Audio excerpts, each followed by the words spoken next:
selamat malam teman-teman. Selamat jumpa lagi di acara PA online bareng. Seri Alkitab. Iya, perkenalkan yang belum kenal, saya Yulia. Dan saya Roma. Ya, senang sekali kita berjumpa lagi dan malam hari ini kita akan ada acara yang seru, sama serunya dengan minggu lalu karena kita akan masih membahas satu topik, satu pasal yang terkenal. Ya, dari Yohanes. Kita masih berkutik di Yohanes. Kalau kemarin kita belajar dari Yohanes pasal 3, hari ini kita PA dari Yohanes pasal 15. Ya, ini lama-lama kita ahli Yohanes dong ya. Jadi kemarin Yohanes terus, jadi kita tambah ngerti dan tambah paham Yohanes. Semoga nanti selesai bulan ini kita benar-benar sangat mendalami Yohanes ya. Saya juga mengucap terima kasih untuk teman-teman yang sudah men-sharekan acara Ayo PA ini ke teman-temannya. Semoga semakin banyak teman-teman yang belajar tentang bagaimana ber-PA ya. Iya, kita masih menunggu teman-teman yang lain ya Bu ya, karena ini sebentar lagi kita mulai. Teman-teman yang sudah join live hari ini bisa langsung tekan tanda add comment itu, bagikan, salin linknya, kirim ke teman-teman Anda di Instagram teman-teman, jadi supaya banyak yang ikut live malam hari ini. Masih ada waktu ya? Masih, kita kan belum mulai. Jadi Ya. masih ada waktu untuk kirim. Oke, silakan. Ada waktu 1 menit Ya. untuk sharing ke teman-temannya supaya teman-teman yang lain datang ya. Oke. Nah, teman-teman, bagi teman-teman yang udah hadir, yang mungkin baru pertama kali ini ikut acara ini, kita ingin jelaskan ya apa itu PA online bareng, apalagi yang serinya Alkitab gitu ya. Nah, teman-teman, setiap Senin jam 7.30 kita selalu ada acara PA online bareng. Nah, kami sangat senang kalau teman-teman bisa bergabung, bukan hanya sekedar bergabung tapi juga berpartisipasi. Jadi hari ini teman-teman ikut PA bersama kita. Kalau cuman kita berdua dan nanti memang ada tamu, tapi tetap nggak seru. Kalau ada teman-teman yang di rumah yang juga ikut, pasti seru. Nah, karena itu silahkan setiap kali nanti Roma memberikan pertanyaan tentang Yohanes pasal 15, teman-teman boleh memberikan komentar ya di IG kami supaya nanti boleh kami bacakan, dan komentar Bapak Ibu semua, teman-teman semua pasti akan menjadi berkat juga bagi yang lain ya. Terus Roma, bisa ceritakan ke teman-teman metode apa yang akan kita pakai? Iya, seperti rutin setiap Senin kita akan menggunakan satu metode, yaitu SABDA. Singkatan dari simak, analisa, belajar, doa, diskusi, dan juga aplikasi. ya. Nah, jadi metode ini pastinya sudah tidak asing kalau teman-teman yang sudah ikut join, tetapi tadi ada juga nama yang saya baru ketahui. Nanti teman-teman akan mendapatkan linknya, jadi silakan langsung lihat lebih jauh terkait metode SABDA ini. Ya. Nah, kita akan ada tamu reguler dan juga tamu istimewa yang akan kita segera panggil, segera kita invite supaya bisa bergabung. Siapa mereka, Roma? Iya, kalau Ibu Yulia bilang tamu reguler, mungkin teman-teman sudah mengetahui dia itu adalah Tere dari Asia. Dan tamu istimewa kita malam hari ini adalah salah satu sahabat Ayo PA juga, bermitra juga dengan akun Ayo PA, yaitu Kak Patrick. Ya, kita akan invite ya sembari menunggu. Masih ada waktu ya untuk teman-teman kirim link IG Live hari ini ke rekan-rekan Anda yang lain. Ya, oke, kita akan tunggu Patrick datang supaya kita bisa berempat bergabung bersama untuk melakukan PA bareng, plus teman-teman yang semua yang ada di rumah ya. Nah, sudah join. Nah, ini dia. Berwarna sekali berdua. Iya, ini acara khusus yang kita invite guest, yaitu Saudara Patrick. Halo Patrick, selamat malam. Shalom, shalom. Halo. Halo, Oke. suara kamu agak kurang kenceng deh, kurang kenceng. Oh. Iya. Oh ya. Ya, jangan mentang-mentang orang Solo terus suaranya lemah lembut ya. Ya, silakan bersuara keras supaya teman-teman yang lain bisa dengar. Oke. Nah, sebelum kita mulai, kita akan berdoa lebih dahulu. Ini adalah langkah 0 ya untuk metode sabda, langkah 0 adalah langkah berdoa. Ya. Oke, mari kita berdoa bersama-sama sebelum kita mulai. Bapak yang di surga, terima kasih untuk malam hari ini. Kami sungguh bersyukur karena kami boleh bersama-sama ingin merenungkan firman-Mu, yaitu dari Yohanes 15. Tuhan, kami ingin belajar banyak dari pasal ini. Tuhan, tolong kiranya Roh Kudus-Mu memberi kami hikmat-Mu sehingga kami boleh mengerti hal-hal yang akan kami bicarakan pada malam hari ini. Terutama untuk ayat-ayat yang akan kami gali, Tuhan kiranya Engkau yang tolong kami. Terima kasih Bapak, dalam nama Tuhan Yesus, Juru Selamat kami yang hidup, kami berdoa. Amin. Ya.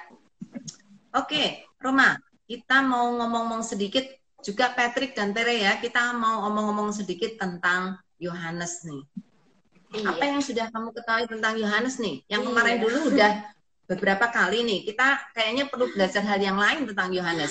Iya, apalagi 3 kali terakhir ini kita ambil dari Yohanes terus ya Bu ya, dari Yohanes 1, 21, pasal 3, jadi ini yang keempat kali nih ya. Dari pasal 15 ini. Mungkin kita udah belajar banyak tentang Yohanes, mungkin hal lainnya yang paling berkesan bagi saya secara pribadi tentang Yohanes ini, saya suka gitu ketika kata-kata di Injil Yohanes ini ada banyak kata aku di situ.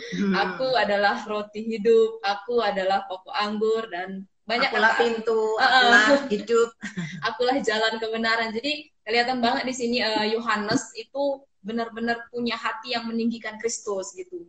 Dan cerita Yesus di sini sangat personal diceritakan, banyak ke orang-orang yang personal juga.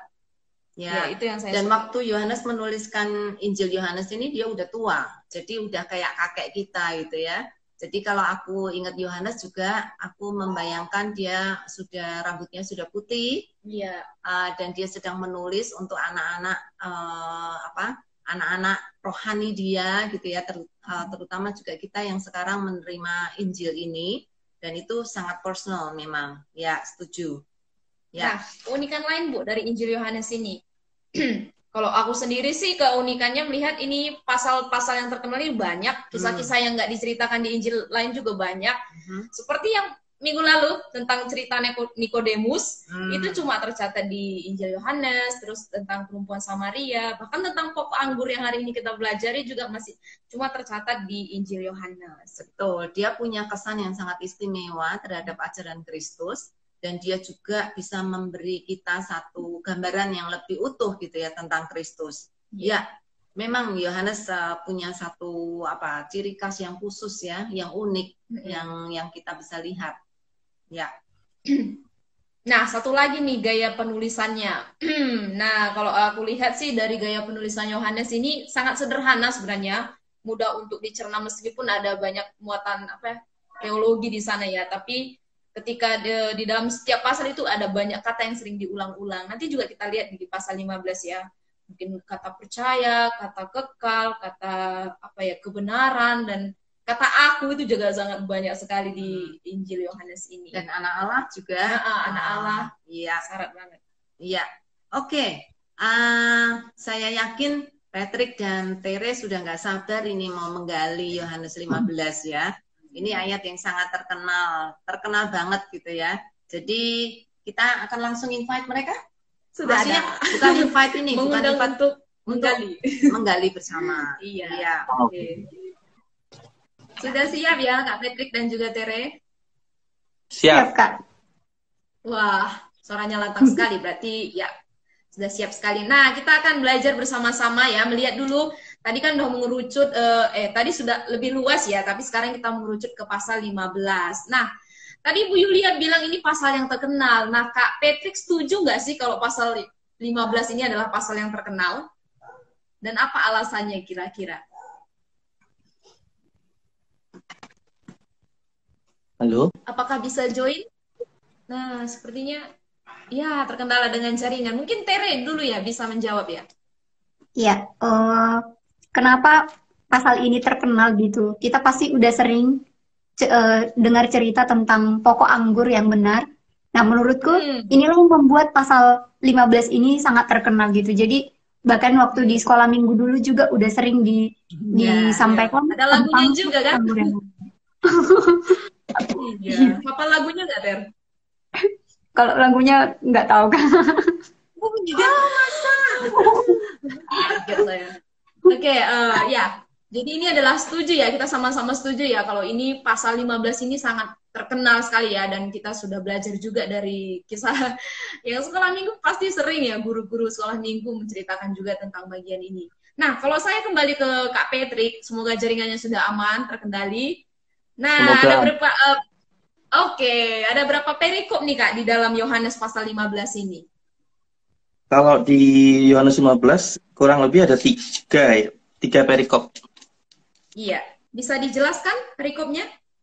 Oke, kalau di Yohanes 15 ini yang pertama pokok anggur yang benar seperti yang tadi Kakak Romat dan Kak Tere katakan tadi, ini pasal yang terkenal. Yang kedua, perintah supaya saling mengasihi. Dan yang ketiga itu dunia membenci Yesus dan murid-muridnya. Jadi ada tiga perikop di Yohanes 15 ini, itu tadi Kak. Oke, jadi ada 3 perikop dari Injil Yohanes ini. Nah, pasti ada orang-orang yang terlibat di dalam ayat ini. Nah, bisa disebutkan Ter untuk tokoh-tokohnya siapa aja yang terlibat langsung di dalam ayat ini? Iya. Pasal. Di Waktu dalam pasal ini ya, pasal 15. ya waktu baca pasal ini, aku sendiri tuh menemukan 3 tokoh.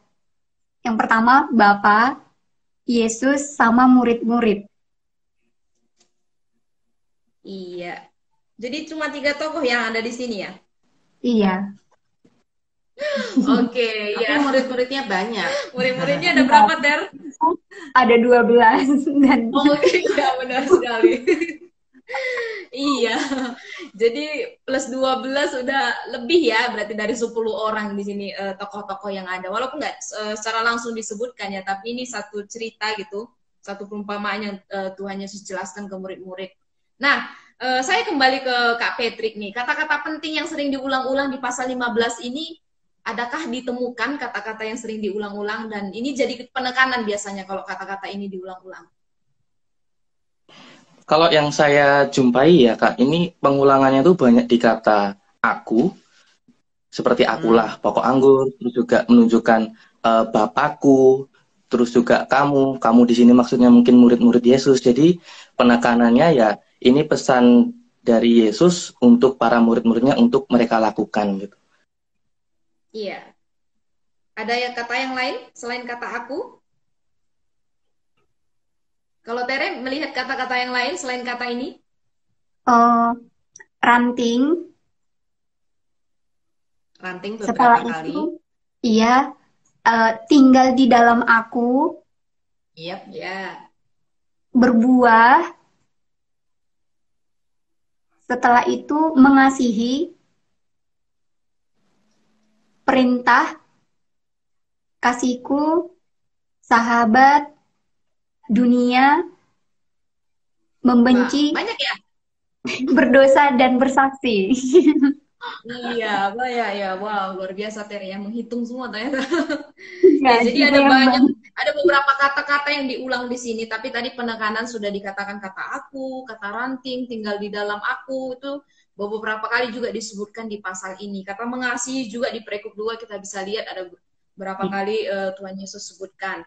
Nah, kita akan masuk ke bagian ayat yang dipilih oleh teman-teman, dari kedua teman-teman nih. Kalau Tere akan memilih ayat mana nih dari 27 ayat yang ada? Ya, kalau aku sendiri tertarik dengan ayat 5 dan 6, Kak.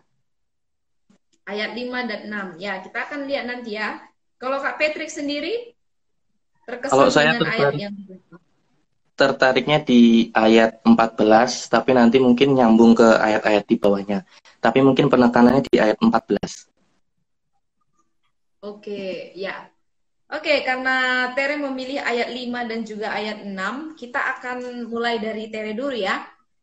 Kita akan belajar dulu dari perikop ini, khususnya ayat 5 dan ayat 6.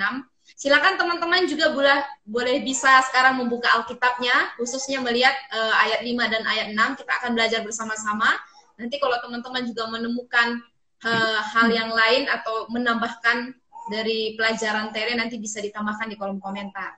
Kita akan bacakan nanti dalam bagian sesi tanya jawab. Nah, Oke, kita akan menggali bersama-sama dengan Tere untuk ayat 5 dan ayat 6 ini. Saya bacakan dulu ya, Ter. Bunyinya Iya, Kak. demikian, akulah pokok anggur dan kamulah ranting-rantingnya. Barang siapa tinggal di dalam aku dan aku di dalam dia, ia berbuah banyak. Sebab di luar aku kamu tidak dapat berbuat apa-apa. Barang siapa tidak tinggal di dalam aku, ia dibuang keluar seperti ranting dan menjadi kering. Kemudian dikumpulkan orang dan dicampakkan ke dalam api, lalu dibakar. Nah, sepintas ketika kita belajar dari ayat 5 dan juga ayat 6 ini, apa alasan Tere memilih ayat ini gitu? Kenapa tertarik memilih ayat ini dari 27 ayat yang ada? Iya. Yang membuatku tertarik memilih ayat ini, aku tertarik lebih tahu gitu tentang kata pokok anggur, ranting-ranting, sama tinggal di dalam aku, sama berbuah banyak, sama kebalikan-kebalikannya gitu. Jadi penasaran kenapa di ayat ini Tuhan Yesus menggambarkan dirinya sebagai pokok anggur dan juga ranting-ranting gitu. Oke, jadi ada 4 hal tadi yang kamu jelaskan ya, kata akulah pokok anggur, ranting-ranting, tinggal di dalam aku, dan juga berbuah banyak. Nah, kita akan menggali bagian ini. Persis dengan 4 poin yang kamu jelaskan. Nah, di ayat ini, Yesus sedang berbicara dengan siapa saat itu? Ya,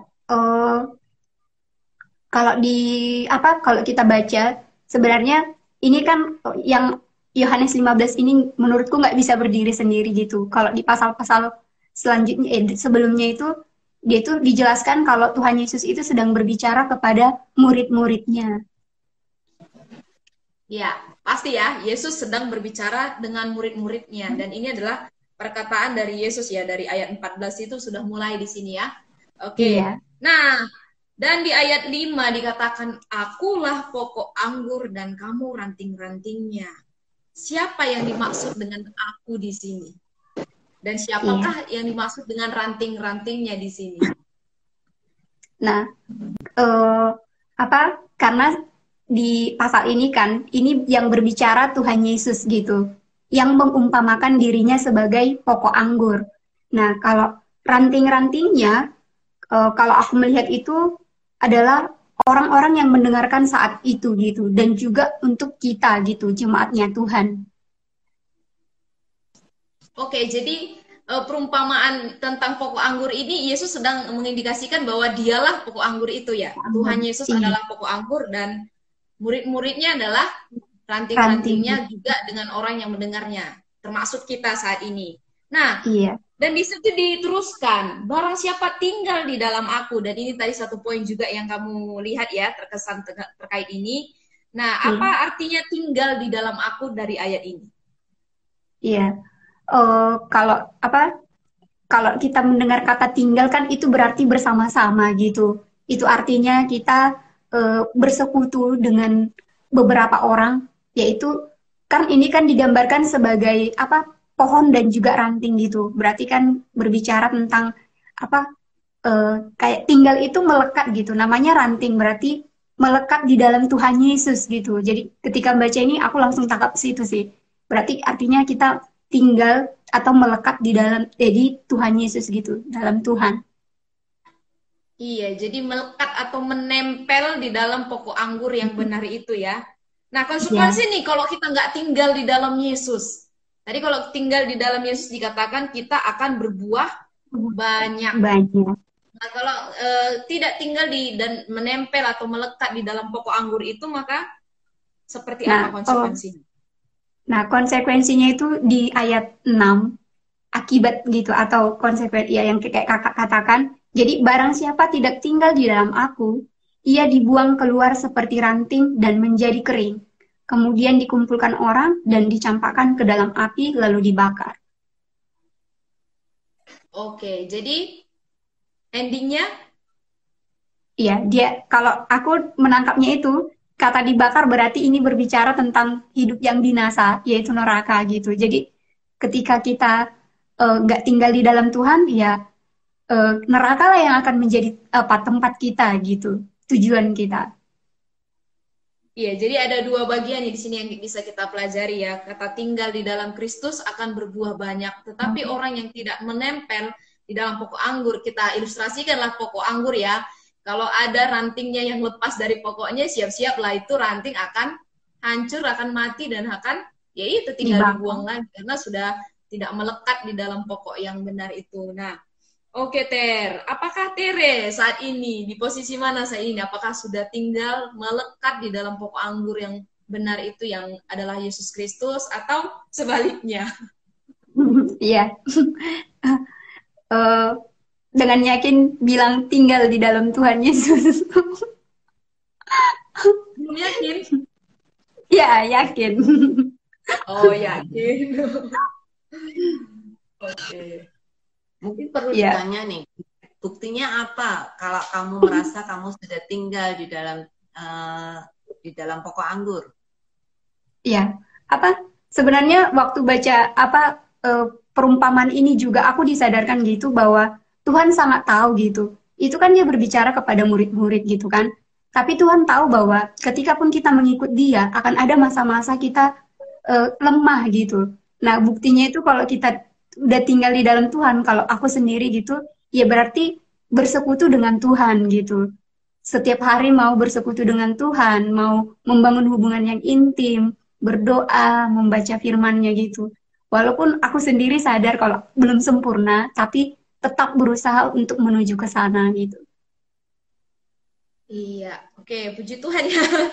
Dan itu yang kita rindukan juga ya, bukan hanya Tere, tetapi setiap kita yang hadir malam hari ini juga punya apa ya, harusnya punya kerinduan yang sama gitu untuk terus melekat di dalam pokok anggur yang benar. Bayangkanlah kalau kita tidak dekat atau tidak melekat di bagian itu, siap-siap saja kita akan dibuang ya, dibakar. Ya pastinya kita lain juga kan, nggak dapat asupan air lagi kan, karena pokok anggur itu yang memberi kita kehidupan seperti itu. Nah, pelajaran apa nih setelah kita membahas pasal 15 ayat 5 dan 6 yang Tere telah baca dan juga pelajari? Pelajaran apa nih yang bisa diterapkan, bahkan aplikasi apa juga yang bisa diterapkan dalam kehidupan Tere nih?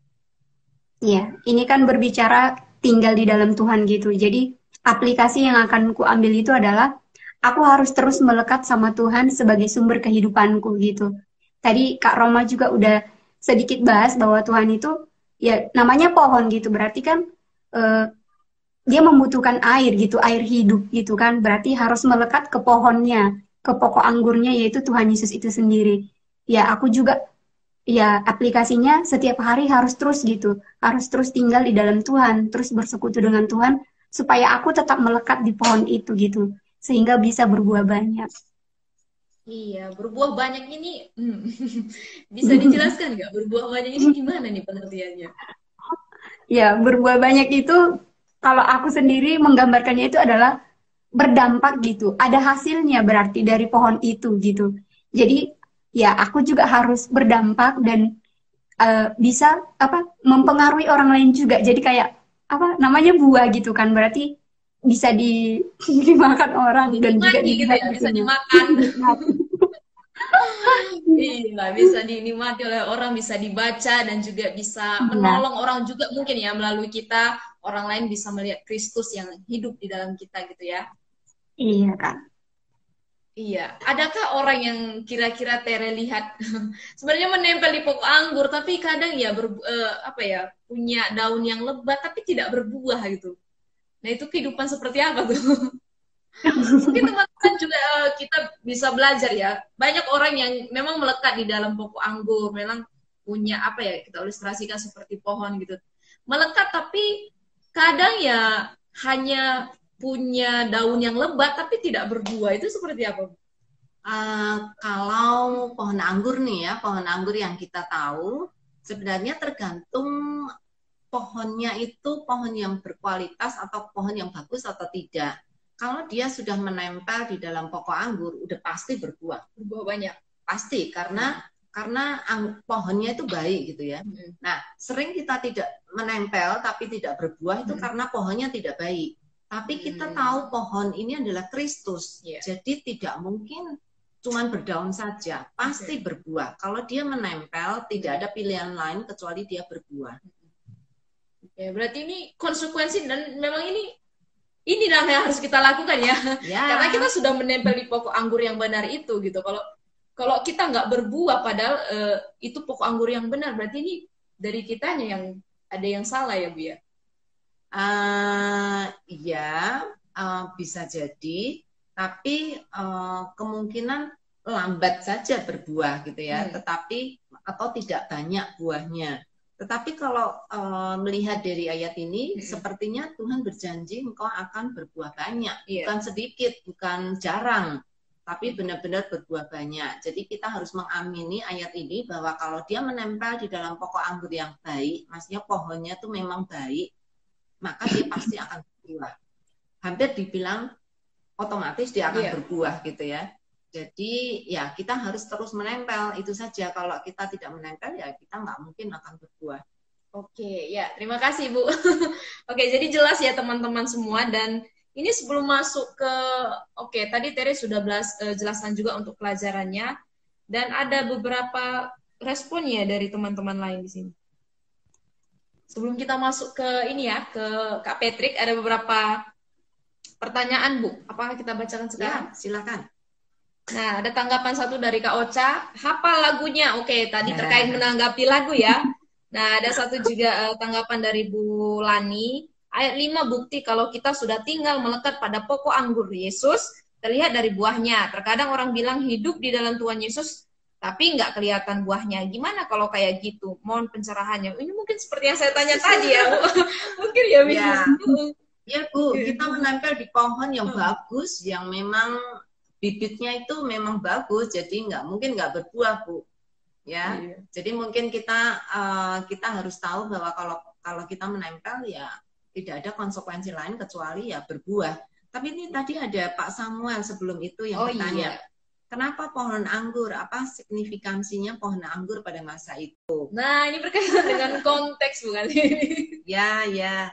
Kita mungkin nggak familiar ya dengan pohon anggur di Indonesia, nggak banyak ya pohon anggur ya. Tetapi di luar negeri atau di daerah khususnya di daerah Mediterania dan juga di daerah Israel itu banyak sekali pohon anggur.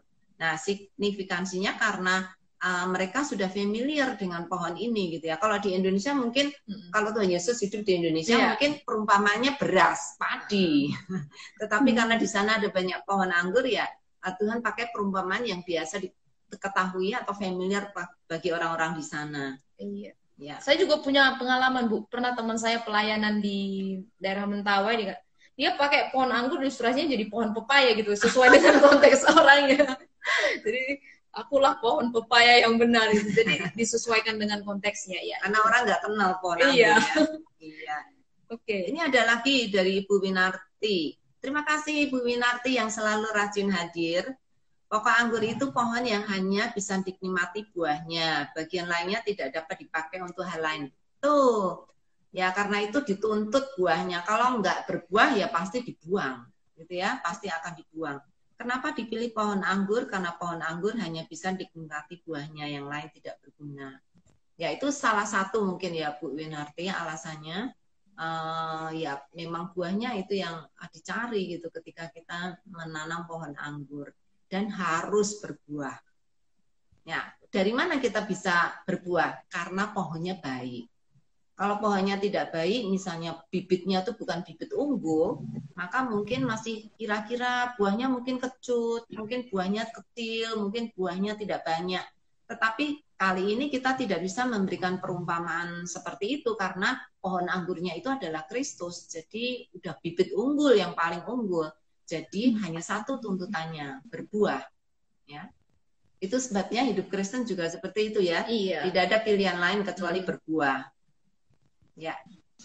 Oke, jadi semakin cerah ya teman-teman ya dari ayat 5 dan ayat 6 yang sudah Tere jelaskan, dan juga tanggapan teman-teman sendiri juga sebenarnya membuka pandangan bagi kita ya terkait ayat yang kita bahas. Nah, nanti lebih lanjut kita akan ke Tere lagi kalau ada tanggapan terkait ayat ini. Sekarang kita langsung ke Kak Patrick dulu. Tadi Kak Patrick memilih ayat 14 ya. Saya bacakan demikian ayatnya. Kamu adalah sahabatku jikalau kamu berbuat apa yang kuperintahkan kepadamu. Nah, ini belajar tentang bagian ini. Kenapa tertarik ya Kak ya memilih ayat ini? Oke, saya sedikit mengutip perkataan Kak Roma tadi. Memang di kitab Yohanes ini banyak sekali ayat-ayat yang sederhana yang bisa kita mengerti dan kita lakukan. Termasuk di ayat ke-14 ini, menurut saya ini sangat masih relevan untuk kehidupan kita, apalagi anak-anak muda di sini. Gampang banget menggambarkan sahabat itu seperti apa. Jadi menurut saya kenapa saya tertarik dengan ayat ini karena sangat relevan, apalagi di kehidupan saya dan pergaulan saya yang sangat mudah mengerti itu tadi tentang sahabat itu seperti apa. Oke, jadi relate banget ya, apalagi ada kata sahabat di situ. Tapi Iya. kita nanti gali apakah sebenarnya makna Iya. ini ya, kata ini ya. Nah, kita akan gali ya ayat 14 ini. Di ayat ini ada kata sahabat di situ dijelaskan. Kamu adalah sahabatku. Nah, apa arti kata dari sahabat di sini yang dimaksudkan oleh Yesus? Kalau saya mengertinya seperti ini sih Kak. Seorang sahabat itu kan seseorang yang sangat karib dengan kita atau seseorang yang sangat dekat dengan kita. Gampangannya tuh kita sudah dapat manfaat dari orang tersebut. Contoh kalau kita bersahabat dengan teman kita, pasti kita merasa mendapatkan sesuatu hal yang positif dari dia. Kenapa kok kita mau bersahabat sama dia? Karena kita sudah faedahnya dari apa yang dilakukan sahabat kita. Apakah masih nyambung ini? Halo? Sorry, jaringannya agak terputus. Oke. Atau kamu matiin ini videonya dulu aja Oh gitu. supaya nggak terlalu berat. Halo? Ya. Yang penting suaranya masih bisa kedengaran. Ya. Nah, Oke. tadi bisa diulang sedikit tentang pengertian sahabat? Ya, kalau kita mengartikan sahabat, kita lihat di Google maupun dimanapun, bahkan kita sendiri mengerti, sahabat itu kan seseorang yang sangat dekat dengan kita. Kenapa sih kita mau berteman dan dekat sama orang itu? Karena mungkin kita mendapatkan impact dari dia atau faedah dari pertemanan kita. Contoh, kenapa kok saya mau berteman dengan Kak Roma mungkin? Karena mungkin saya mendapatkan sesuatu hal yang baru. Saya nyaman cerita dengan Kak Roma. Kak Roma pun juga begitu. Jadi menurut saya sahabat itu adalah orang yang menerima faedah satu sama lain gitu. Dan di sini Yesus mengumpamakan dirinya adalah sahabat. Di ayat 13 kita sudah tahu faedah apa yang kita dapatkan kalau kita bersahabat dengan Yesus. Di situ kan Yesus bilang seorang sahabat itu menyerahkan nyawanya. Nah, sama dengan yang saya katakan tadi, Yesus pun juga meminta faedah dari kita. Apa sih yang Tuhan Yesus minta dari kita? Yaitu melakukan perintah-perintahnya. Jadi sesimpel itu menurut saya, Kak. Oke, tadi kamu sempat sebut ya kata teman. Apakah menurut Patrick teman biasa dan sahabat yang dimaksud di dalam ayat ini sama? Menurut saya tingkatannya lebih dalam sahabat ya Kak. Karena sahabat itu tadi ya, kita sudah dapat faedah yang baik dari sahabat kita sudah mengerti dia luar dan dalam, dia juga mengerti kita luar dan dalam. Jadi teman biasa dengan sahabat ini menurut saya statusnya lebih dalam seorang sahabat. Iya, jadi levelnya beda ya, berbeda sekali dengan teman biasa, teman yang mungkin asal kenal saja gitu. Tapi Yesus di sini memakai kata sahabat. Nah, kita mau melihat lebih dalam ya, kenapa kita bisa disebut sebagai sahabat Yesus? Nah, karena kan persahabatan ini bukan hanya langsung bersahabat saja, tetapi ada di sini syarat mengapa kita bisa disebut sebagai sahabat Kristus. Kalau di sini di ayat ke-14, syarat yang Tuhan Yesus ajukan itu mutlak ya Kak. Jikalau kamu berbuat apa yang kuperintahkan kepadamu. Di ayat-ayat sebelumnya, Yesus mencontohkan dirinya. Dia pun juga sudah melakukan apa yang diperintah oleh Bapaknya. Nah, sekarang kamu sebagai sahabatku, mau nggak kamu melakukan seperti yang apa aku perintahkan? Dan kalau dilihat dalam lagi, apa sih perintah Yesus? Di ayat 17 itu salah satu contoh perintahnya, yaitu saling mengasihi. Jadi sesimpel itu, kalau kita mau menjadi sahabat Tuhan, ya lakukan apa yang Tuhan katakan. Sesimpel kita mengasihi orang lain, mengasihi musuh kita mungkin, berarti kita sudah melakukan apa yang Tuhan Yesus katakan. Kalau kita sudah melakukan apa yang Tuhan Yesus katakan, berarti kita layak disebut sahabatnya Yesus. Oke, ya. Saya ingin bertanya tapi kamu sudah menjawab bahwa seorang sahabat Kristus itu adalah seorang yang mengasihi Tuhan, tadi kamu sudah sebutnya contoh di ayat 17 ya, seorang yang melakukan perintah-perintah Tuhan. Nah, bagaimana nih dengan kehidupan, khususnya kehidupan Patrick di masa muda sekarang nih? Apakah sudah apa ya, layak disebut sebagai orang sahabat Kristus karena udah melakukan perintah Tuhan, atau masih dalam pergumulan? Kalau ini jelas masih pergumulan ya Kak. Karena kan sebenarnya perintah Tuhan Yesus itu kan banyak sekali kan. Bahkan kalau kita lihat di kitab-kitab lain, Tuhan Yesus bilang orang yang berbahagia itu adalah orang yang mendengar dan melakukan. Nah, sedangkan perintah Tuhan Yesus itu kan udah banyak sekali. Jadi ya saat ini pun masih naik turun untuk melakukan firman Tuhan ini. Terutama juga mengasihi sesama ini. Itu masih PR banget sih buat saya. Masih pergumulan. Kok bisa? Ya, Iya, Kristus sendiri sudah selesai ya mengerjakan bagiannya gitu untuk memberikan kasihnya dan juga mengasihi kita. Nah, ini sebenarnya respon kita nih, akibat nih tinggal di dalam kasih Tuhan, malah kita disebut sebagai sahabatnya gitu. Kenapa seringkali kita susah ya melakukan bagian ini? Padahal tadi kita sudah harusnya melekat dan juga harusnya kita berbuah seperti itu. ya. Kalau saya sendiri ya Kak mengertinya karena mungkin karena saya juga masih hidup dalam daging ya, jadi potensi untuk tidak melakukan perintah Tuhan tuh juga masih besar. Tapi bukan berarti kita tidak bisa. Jadi ya masih pelan-pelan dan proses. Menurut saya gitu, proses untuk melekatkan ranting itu tadi. Iya. Nah, kalau hari ini kita tantang sama-sama, apakah Patrick adalah sahabat Kristus? Bagaimana respon Patrick nih? Aduh, saya kalau dikatakan sudah melakukan perintah Tuhan 100%, mungkin belum ya. Tapi juga kerinduan saya bisa seperti itu.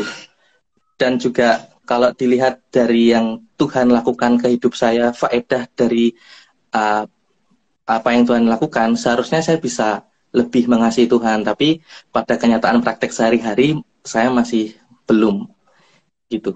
Kerinduannya sih juga bisa seperti itu. Iya. Ya, puji Tuhan ya, ada satu kerinduan, karena ada orang kadang nggak sadar gitu loh terkait Iya. apa yang dilakukan, dipikir aku yang masih muda kok masih bisa lah nanti setelah tua dekat dengan Tuhan, mengasihi Tuhan gitu. Tapi kalau dari sekarang kita mulai bergumul dan aku kurang di sini, ada langkah lah yang kita ambil untuk belajar atau juga melihat kebenaran ini ya. Kalau Tuhan kasih firman ini, sebenarnya ini satu firman yang bisa kita lakukan sebenarnya, karena dia sudah tuliskan dan ini perintahnya. Dan perintahnya ini pasti bisa kita lakukan kalau kita taat seperti itu. Nah, pelajarannya nih dari ayat yang kamu renungkan ini, pelajaran penting apa nih yang bisa ditangkap?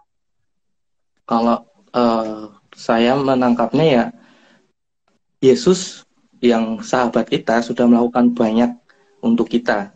Nah, tinggal kita mau meresponi apa yang Tuhan Yesus lakukan enggak. Salah satu caranya ya melakukan perintah-perintahnya Tuhan itu.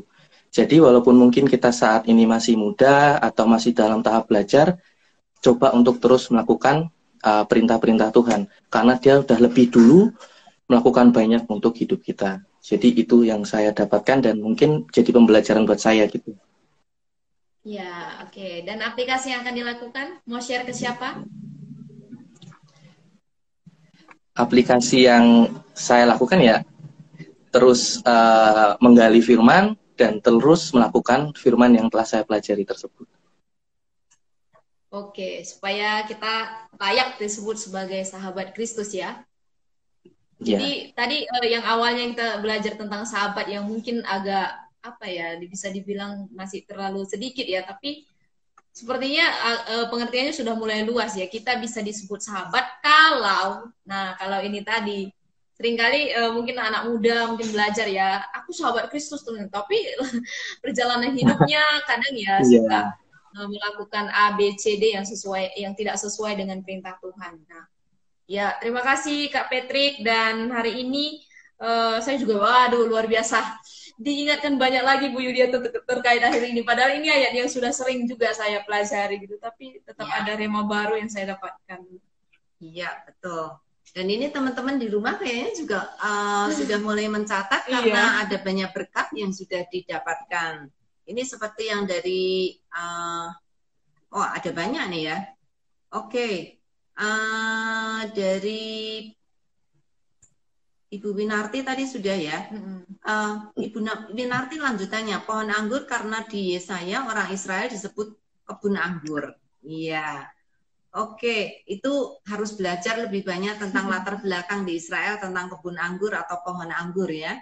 Oke, dari Ibu Lani Inawati, saya punya pohon mangga sudah belasan tahun nggak pernah berbuah. Tapi anehnya sejak pandemi kok tiba-tiba berbuah. Apa mungkin bisa diumpamakan seperti itu ya? Ya, Ibu mungkin pohonnya Ibu itu masih males ya. Tapi ketika waktunya tiba, maka dia tidak bisa menahan diri untuk berbuah. Saya kira kadang-kadang kita juga gitu ya. Mungkin ada masa di mana kita agak malas gitu ya. Tetapi ketika Tuhan menolong kita, Tuhan memberi dorongan kepada kita, akhirnya kita bisa maju dan kita bisa berbuah. Memang Bu, pohon itu nggak bisa berbuah sendiri kecuali pohon pokok. Maksudnya pokok pohonnya itu sendiri itu benar-benar mendorong dan juga memberi kesempatan untuk semua ranting ikut berbuah ya. Dan saya yakin Tuhan selalu memberi kesempatan kepada kita untuk terus berbuah. Ya, ada lagi? Pertanyaan Bu dari ini Win Umbu. Ya, Shalom, agar buah makin lebat, apa yang harus dilakukan dari Tuhan dan dari manusia? Nah, ini pertanyaannya, wow, lucu sekali, tapi pastinya dari Tuhan udah melakukan, ya kalau kita tadi lihat di perikop bagian kedua ini, Tuhan itu sudah melakukan. Nah, kuncinya masih di ayat 5-6 sih kalau menurut saya ya. Kuncinya tetap tinggal dan melekat di dalam pokok anggur itu. Maka konsekuensinya kita udah pasti berbuah. Ya, tadi kan dikatakan kalau kita nggak menempel atau dengan kata lain, kita tuh nggak mungkin bisa berbuat apa-apa kecuali kita menempel. Jadi kalau kita menempel, kita bisa berbuat apa-apa gitu ya, artinya. Iya. Ada lagi? Wah ini beberapa lagi nih. Ada waktu nggak nih? Ada waktu, Bu. Oke, ada satu tanggapan dari Ibu Indri, sahabat adalah seseorang yang tidak ada lagi rahasia. Wah, ini konsep keterbukaan sangat dituntut ya, Bu, ya di sini. Mungkin Ibu Indri juga punya sahabat. Ya, ada respon juga dari, ini pertanyaan dari Bulani. Mau tanya, Bu, ayat 14, melakukan perintah itu apakah levelnya bukan seorang hamba ya? Kadang kalau kita sama sahabat, kan malah enggak enak kalau main perintah ya. Ya, ini pertanyaan Ibu mungkin kalau kita ini Tuhan kan memberikan syarat ya, kamu akan disebut sahabat kalau kamu melakukan perintah. Karena kita ini menempel di ranting, Bu, kita bukan sesama pohon gitu ya. Tetapi kita menempel di ranting udah pasti kita itu hamba. Karena kita itu mendapat semua manfaat gitu ya dari pohonnya. Jadi kalau kita menempel di pohon anggur, artinya kita tuh diberi belas kasihan oleh pohon ini untuk boleh mendapatkan makanan dari pohon ini. Syaratnya adalah kita harus terus menempel, itu tadi yang Roma bilang ya. Jadi syarat itu diberikan, melakukan perintahnya itu adalah untuk menempel gitu ya. Kalau kita tidak menempel, kita tidak melakukan perintahnya, maka kita mau lepas gitu ya dari pohon itu. Kalau kita lepas dari pohon itu ya kita mati. Kita nggak punya kehidupan apapun yang bisa kita harapkan. Karena di ayat 5 tadi juga dikatakan kita tidak mungkin bisa berbuat apa-apa gitu ya, kecuali kita menempel di dalam Dia atau tinggal di dalam Dia. Oke. Ya, aduh banyak sekali tanggapan Bu Yulia. Ada tanggapan dari Ibu Indri lagi. Setuju dalam satu pandangan yaitu melakukan misi Allah di dalam Kristus. Yohanes 15 ayat 17. Ia mengasihi yang disebutkan oleh Kak Patrick tadi. Nah, ada satu tanggapan dari Kak Ocha ayat 5 dan 6 pokok anggur ranting dan ayat 14 persahabatan berbicara tentang kedekatan. Ya, saat kita dekat kita banyak tahu dan kenal dengan pribadi yang dekat dengan kita. Ya, setuju sekali. Karena di sini benar-benar hubungan relasi yang diminta oleh Tuhan melekat dan juga disebut sebagai sahabat. Respon kita harus ini tadi yaitu menuruti perintah Tuhan. Nah, ada satu respon juga dari Pak Denny Rohman. Ya, ini selalu standby juga untuk mengikuti PA. Contoh jadi sahabat Tuhan ada di ayat 26 sampai ayat 27. Kesaksian tentang Yesus ada dari Roh Kudus dan dari kesaksian kita, kesaksian dari hidup kita dengan kasih-Nya, karena Dia ada di dalam kita dan kita di dalam Dia. Amin. Ya, betul Pak. Kita ada di dalam Dia dan Dia ada di dalam kita. Itu yang membuat kita menempel terus-menerus dan berbuah ya. Ya, ada Kakak Ocha. Apa itu sahabat tadi pertanyaannya? Kita tahu apa yang disenangi dan yang tidak disenangi. Betul. Itu tadi yang Roma bilang ya, kedekatan hubungan kita dan juga tadi yang dikatakan oleh Ibu Indri atau siapa ya, keterbukaan kita itu membuat kita tahu apa yang disenangi dan tahu apa yang tidak disenangi. Nah, yang disenangi Tuhan apa? Kalau kita taat pada Dia, kalau kita melakukan perintahnya, maka kita menjadi dekat dengan Dia dan kita tahu apa yang Dia senangi dan kita akan mau melakukan bukan karena dipaksa, tapi karena kita tahu apa yang Dia senangi dan saya mau melakukan apa yang Dia senangi. Ya, aduh tanggapannya banyak nih, bisa selesai kan yang tadi? Iya, oke. Saat kita lakukan apa yang disenangi Tuhan, di situ kita sedang berbuah. Nah, dari Kak Ocha ini bagus sekali tanggapannya. Ya. Menanggapi pertanyaan ini dari Ibu Win, harus dipangkas. Oh, tadi terkait pertanyaan. Oh, makin berbuah lebat ya. Ibu Win menjawab, karena saya pelajari dari pola berbuah pohon anggur, syaratnya harus dipangkas. Ya, dicangkokkan kah maksudnya ini? Dipangkas ini apa namanya kan pohon anggur. Ini yang aku dengar ya, yang aku baca dari buku-buku. Kalau anggur itu nggak berbuah, anggur tuh nggak bisa dibiarkan tumbuh terus-menerus itu. Kalau tidak dipotong daun-daunnya, khususnya di cabang-cabang yang tertentu, itu pohon tuh nggak berbuah. Sama dengan kayak beri. Aku punya tanaman beri ya. Waktu itu kan kita senang banget nih, aduh daunnya banyak gitu ya. Tapi ketika kita tanya ke tukang kebun, maksudnya yang dia tahu tentang buah, jangan dibiarin tumbuh, Bu, daunnya harus dipangkas gitu. Dipangkas makanya dipotong. Ketika dipotong nanti buah berinya baru keluar gitu. Kalau nggak dipotong, daunnya tuh kemana-mana, dia nggak mau berbuah. Nah, aneh juga ya. Tapi betul Bu, pohon anggur juga hampir seperti itu ya. Jadi kalau tidak dipangkas daunnya, maka batangnya tuh nggak bisa keluarin buah. Nah, dipangkas dalam hal ini, menurut saya nih, pengertian saya ya, sifat-sifat buruk kita, sifat-sifat kesombongan, sifat-sifat kedagingan kita harus dipangkas. Kalau nggak dipangkas, kita nggak bisa berbuah. Iya, jadi manusia lamanya harus benar-benar ditinggalkan ya, dibuang, tapi hidup dalam manusia baru di dalam Tuhan.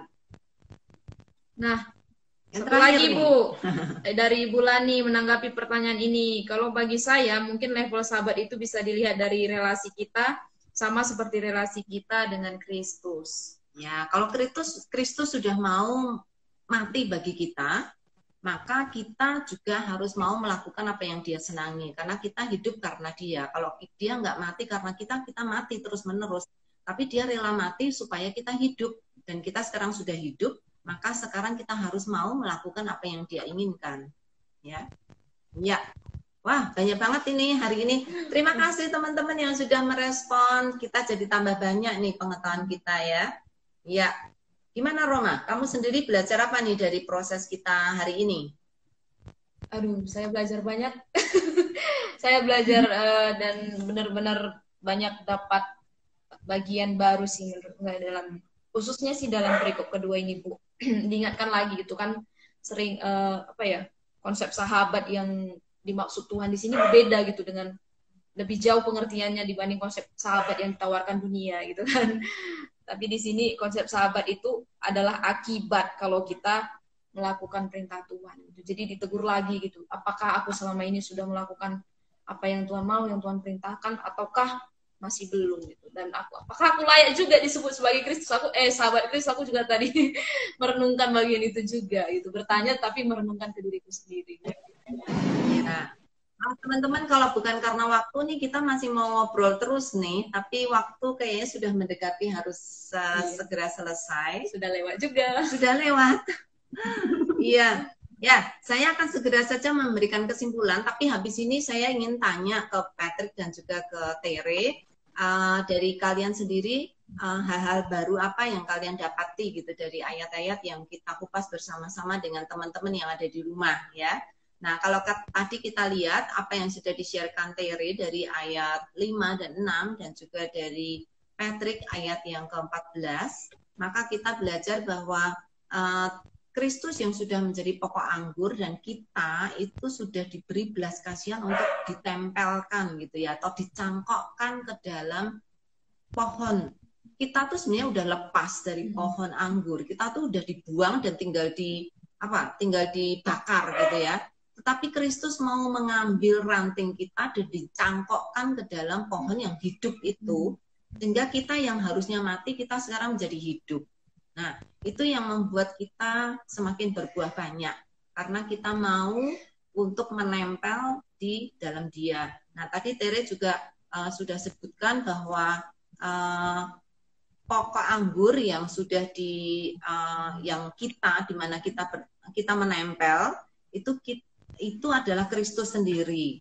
Dan Kristuslah yang mengundang kita untuk tinggal di dalam Dia. Dan tinggal di dalam Dia, tadi Tere berkata bahwa aku menempel dan terus membaca firman-Nya, melakukan disiplin rohani, selalu berdoa, membaca firman-Nya gitu ya. Itu yang merupakan satu kehausan kita untuk terus menempel di dalam Dia. Dan sebagai akibatnya adalah kita berbuat banyak. Tapi kalau tidak, maka saya akan binasa selama-lamanya. Dan bersyukur karena tadi dilanjutkan dengan Patrick yang menjelaskan tentang ayat 14 bahwa kita itu disebut sebagai sahabat yang lebih daripada sekedar teman biasa. Karena apa? Karena Kristus ingin kita dekat dengan Dia, kita terbuka dengan Dia, kita mau benar-benar memberikan hidup kita kepada Dia, sama seperti Dia sudah memberikan hidupnya kepada kita, sehingga kita benar-benar bisa merasakan kehangatan persahabatan antara kita dengan Tuhan. Nah, syarat yang utama adalah kita mau taat. Kalau kita tetap mau dengan keinginan kita sendiri, kita ingin tetap dengan keinginan manusia lama kita, maka kita tidak mungkin akan bisa mengalami pembaruan dalam hidup kita, dan kita tidak mungkin akan bisa menjadi sahabat Dia. Tetapi bersyukur, walaupun tadi sama seperti Patrick ya, kita jatuh bangun, mungkin kita belum bisa melakukan semuanya, tetapi dengan perlahan dan pasti kita semakin lama semakin mau taat pada Dia, dan ada kenaikan gitu ya, kenaikan level. Jangan terus menerus kita tidak taat, tapi kita terus belajar dan kita terus mohon pimpinan Dia, minta kekuatan dari Dia sehingga kita terus bisa lolos gitu ya dari segala macam percobaan, dan kita boleh melakukan perintahnya, dan kita boleh worthy of call, kita layak dipanggil sebagai sahabat Kristus. Ya, oke. Gimana Roma? Wow, dapat banyak sekali Bu hari ini Bu. Iya, untuk Tere dan Patrick sendiri, apakah ada hal baru yang ingin di-sharekan yang sebelumnya mungkin belum tahu, atau sehari ini kita diteguhkan lagi dari firman ini? Silakan Patrick dulu. Oke, kalau saya ketika mempelajari ayat ini, saya menemukan hal yang luar biasa buat saya, di mana Yesus yang adalah pencipta langit dan bumi, Raja di atas segala raja itu mau merendahkan dirinya sampai serendah itu untuk jadi sahabat kita, dan kita hanya tinggal meresponi apa yang Tuhan Yesus telah lakukan, yaitu melakukan perintah-perintahnya. Walaupun terkesan sederhana, tapi ini proses seumur hidup yang harus dilakukan gitu. Tidak bisa kita hanya diam dan menerima itu saja, tapi kita tetap harus melakukan apa yang Tuhan perintahkan. Itu yang saya dapatkan selama mempelajari ayat ini. Terima kasih.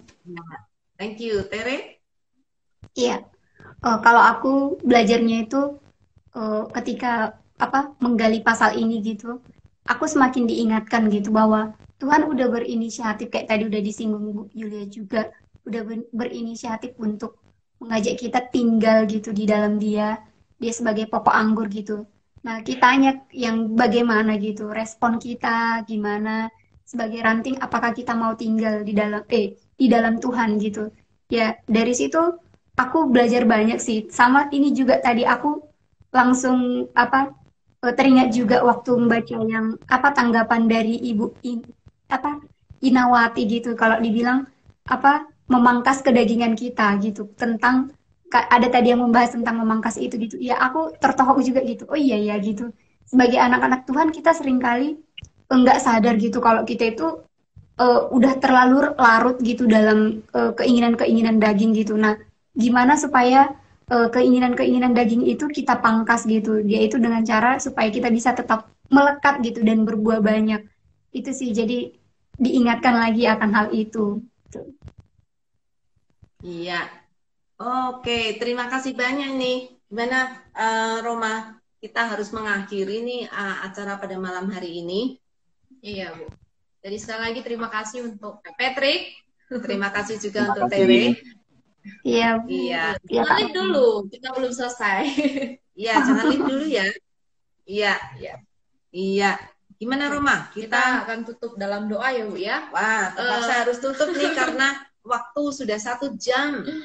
Iya, apakah bisa minta Kak Patrick untuk menutup dalam doa? Oh, bisa. Off cam atau on cam? Off cam kali ya. Mati nggak? Sinyalnya sudah stabil belum? Sepertinya belum. Oh, Oke, ya ya. nggak apa-apa. Oke, mari kita tutup dalam doa. Tuhan Yesus, terima kasih untuk segala kebaikan-Mu dalam setiap kehidupan kami, Tuhan. Terima kasih juga untuk malam hari ini, di mana kami boleh belajar bagaimana kami harus meresponi setiap kasih-Mu, Tuhan. Bagaimana kami harus melekat dalam Engkau, ya Tuhan, dan bagaimana kami harus melakukan setiap perintah-perintah-Mu, Tuhan. Ajar kami lebih dalam lagi untuk melakukan firman-Mu, ajar kami lebih lagi untuk men-sharingkan firman-Mu, Tuhan. Layakan kami untuk terus menjadi lebih baik lagi, Tuhan. Terima kasih. Kami berdoa untuk kegiatan kami selanjutnya. Kiranya Tuhan sertai. Di dalam nama Tuhan Yesus, haleluya. Amin. Amin. Ya, sekali lagi thank you Tere, thank you Patrick. Sampai ketemu Thank di you, Bu. Thank you, lain Kak Roma. kesempatan. Thank you, Kak Putri. Iya, Terima kasih. Semuanya, salam. terima kasih teman-teman. Sampai ketemu minggu depan ya. Bye-bye. Ya, salam Ayo PA. Oke, minggu depan kita akan bertemu teman-teman sekalian di jam yang sama, 19.30 sampai 20.15. Dan sepertinya ada yang merespon ini, Bu. Kenapa nggak 1 jam aja? Ini sudah 1 jam, Bu. Ini siapa yang merespon ya? Bulan nih. Oh, bulan Ya, selanjutnya sejam aja, Bu. Iya, ini sudah sejam, Bu. Ini tinggal 2 menit lagi udah 1 jam. Nggak terasa ya. Iya. Oke, tadi Roma sudah mengumumkan minggu depan kita ketemu lagi Membahas masih Yohanes. Yeay. Tapi pasal 17.